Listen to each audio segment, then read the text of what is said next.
to another video. Today we're going to be unboxing some yarns I got last August from We Are Knitters.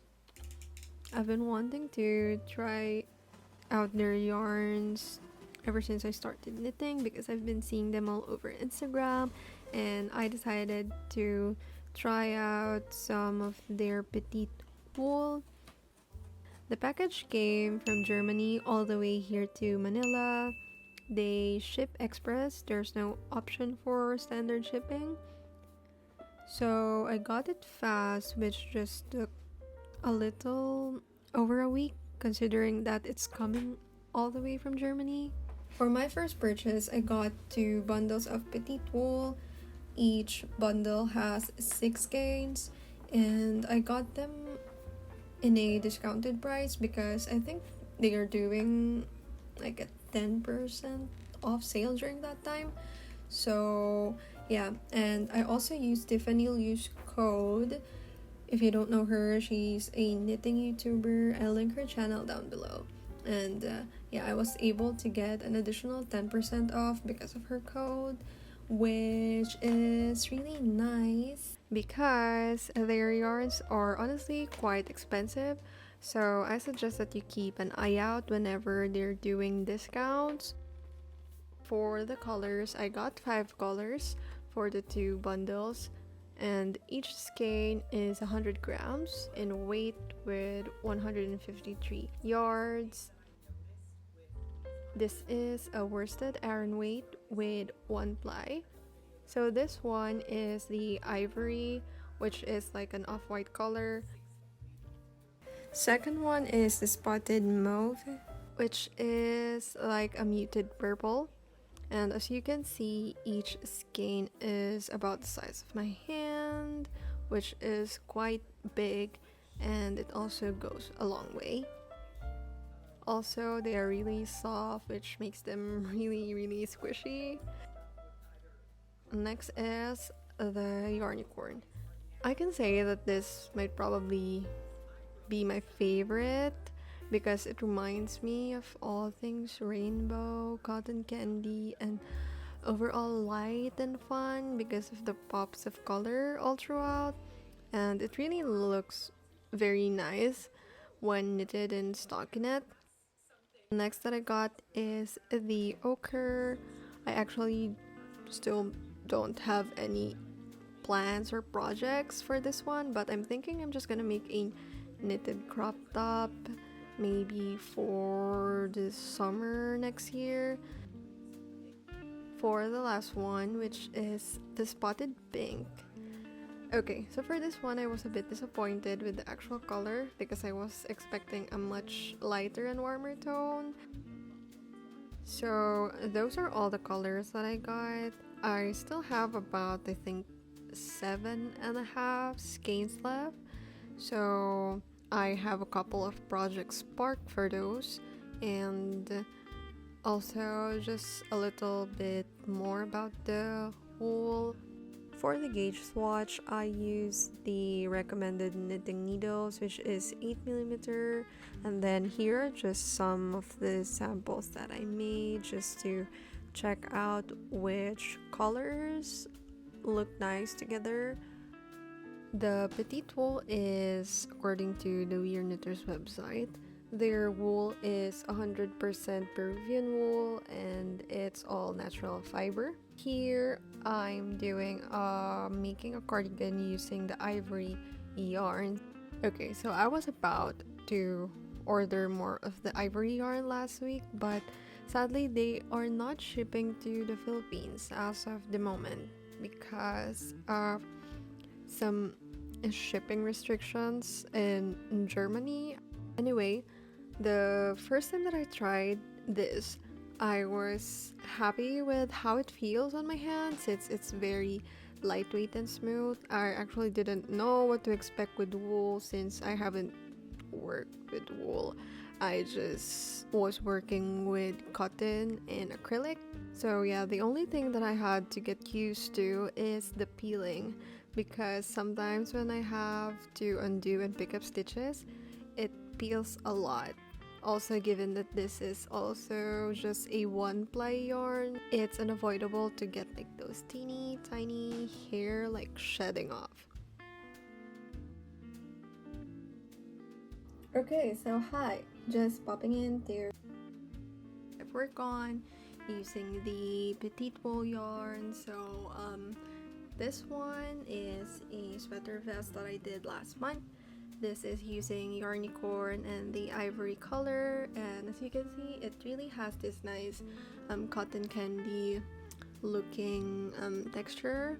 And yeah, this white one, this is just a scrap yarn that I had before, but the rest is made from Petite wool.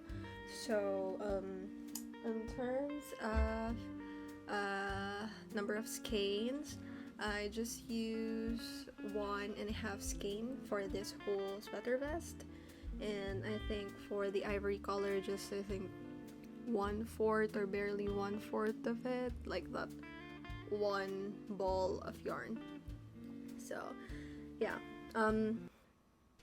if I would rate the sweater, I think it would be 7/10. I mean, I love this. I like the color. I'm in love with the color. I love how it looks like. I love the structure. But yeah, before I block this one, I tried wearing it and it can be itchy. Like, I think that's common with wool as far as with the things that I read about wool is that it can be itchy, but they said it also depends on the quality of the wool. So yeah, I'm not sure like quality wise if like that's the thing with this one, but yeah, good thing though is when I blocked it, when I washed this one, is it became much softer. I also added a fabric conditioner, so yeah, I recommend you doing that. Also, with everything that you've knitted, to block it and wash it, you just do see the actual feel of the clothing on you. And yeah, that's only one thing. And also, it peels a lot. As you can see, like those little cat hair like things coming out can sometimes like when you touch it, like it sheds like this. I don't know if you can see that. So sometimes it can get in your mouth like when you're about to wear it and when you're about to take it off, so that's kind of annoying. But yeah, also I don't think I've ever worn like anything that's made of wool, because mostly what I wear is just cotton or like polyester cotton and stuff, and you can barely find here fibers that use wool. But even with yarn, like I tried looking for wool here that's like from a local store, but they don't have it, and the reason why is because wool is naturally very warm, so it is not really advisable to use it for projects, especially if you're living in a very warm country, in a tropical country like the Philippines. So yeah, but I still wanted to try how wool feels like, and I made it sleeveless sweater vest so that I can still somehow wear it. And yeah, that's the only downside. If you live in a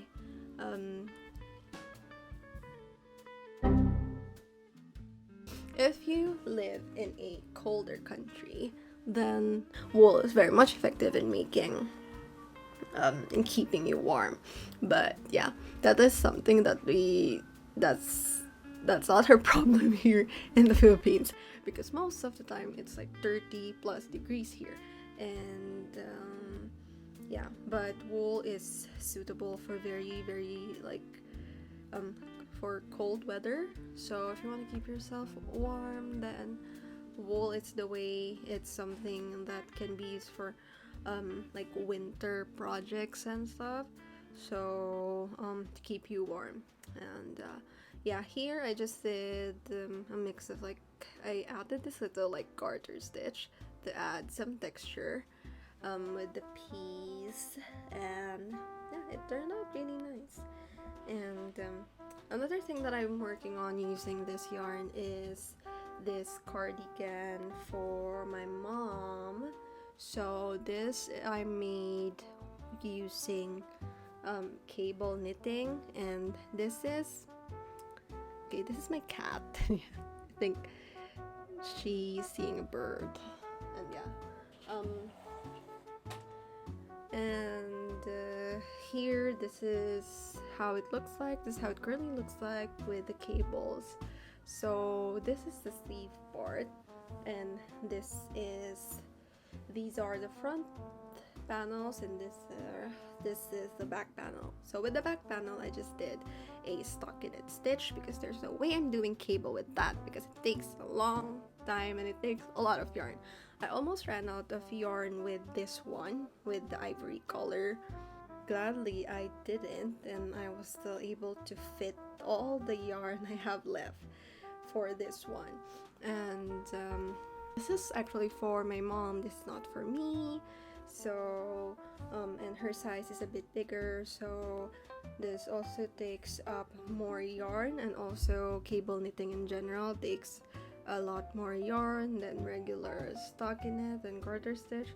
So there's that, and I'm hoping to, okay, my cat is it's going inside, but anyway, hopefully I'll be able to finish this by December, because we're gonna go on vacation, and I think this is something that my mom can use. It's looking good so far, although this is just the second time that I'm doing cable knitting. The first time was a trial on a little swatch, and I have had trouble like recognizing my repeats with cable knitting, because it can get kind of confusing. Like, you have to know when to, I think you have to know how to, like, I guess, read where your repeat starts. But as I'm going, as I'm doing more cables, I think I'm starting to recognize it.